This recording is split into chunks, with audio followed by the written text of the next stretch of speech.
আসসালামু আলাইকুম, কেমন আছেন সবাই? আশা করি ভালো। আজকে আমি এই বৃষ্টির দিনে মজাদার সবজি খিচুড়ি রান্না করে দেখাবো। বৃষ্টি পড়লে কিন্তু খিচুড়ির কথাটাই মাথায় আসে। আমি এখানে প্যানের মধ্যে পরিমাণ মতো তেল দিয়ে পেঁয়াজ কুচি দিয়েছি 1 কাপ পরিমাণ, রসুন বাটা 1 চা চামচ পরিমাণ, আদা বাটা 1 চা চামচ পরিমাণ।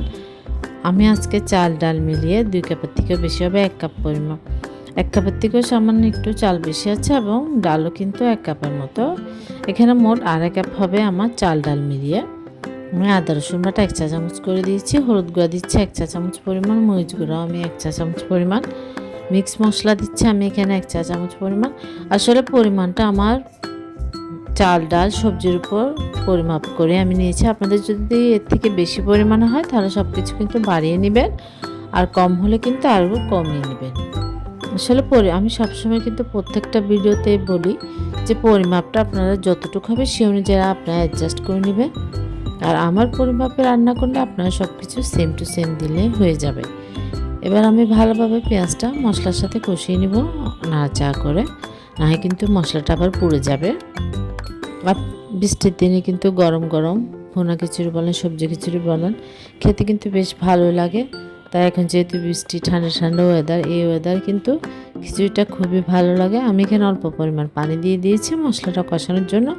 আমি এখানে আলু এবং গাজর দিয়েছি ছোটো ছোটো টুকরা করে। আপনারা অন্যান্য বাঁধাকপি ফুলকপি যে কোনো রকম আপনাদের পছন্দ অনুযায়ী সবজি অ্যাড করতে পারেন। মটরশুঁটি দিয়েছি ফ্রোজেন, আমার কাছে ছিল, বাচ্চালি দিতে পারেন, স্কিপ করতে পারেন। এলাচ দারচিনি লং তেজপাতা দিয়ে দিলাম। আর এখানে আজকে আমি 2 রকম ডাল ইউজ করছি, মুগ ডাল এবং মসুর ডাল। মুগ ডালটা কিন্তু আমি প্রথমে ভেজে নিয়েছি, এটা কিন্তু অবশ্যই ভেজে নেবেন, তাহলে কিন্তু আপনার ডালটা খুব ঝরঝরা থাকবে, না কিন্তু এটা ভেঙে যাবে।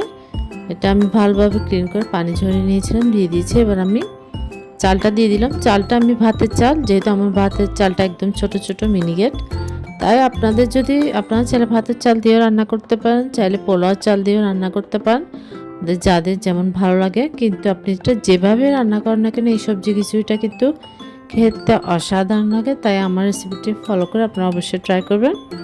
দেখুন আমি যে মেজারমেন্ট কাপ দিয়ে, যে পরিমাপ কাপ দিয়ে আমি চাল ডালটা মেপেছি সে অনুযায়ী কিন্তু আমি পানিটা অ্যাড করে নিচ্ছি। আর পানিটা অবশ্যই কিন্তু আপনারা গরম পানি দিবেন, ঠান্ডা পানি দিবেন না, তাহলে কিন্তু এটা পুড়ে যাবে। 2 কাপের জন্য আপনারা 4 কাপ দিবেন, আর আপনার 3 কাপের জন্য হলে 6 কাপ দিবেন। এটা অবশ্যই কিন্তু আপনারা এটা মাথায় রাখবেন, সে অনুযায়ী অ্যাডজাস্ট করবেন। আপনাদের যদি এটা নতুন হয়ে থাকেন তাহলে আধা কাপ পানি আপনারা কম দেবেন, সেটা পরে আপনারা চাইলে অ্যাড করতে পারেন, কারণ একসাথে পানি দিলে অনেক সময় নরম হয়ে যায়। তাই যারা নতুন আন্দাজটা কম বুঝেন, আমি এখানে কাঁচামরিচ পেঁয়াজ করেছিলাম আমার ফ্রোজেন, সেটাও দিয়ে দিলাম। আর লাস্টে আমি এখানে 1 টেবিল চামচ পরিমাণ সরিষার তেল দিয়েছি, এটা অবশ্যই দিবেন, দিয়ে দিলে খুব সুন্দর একটা স্মেল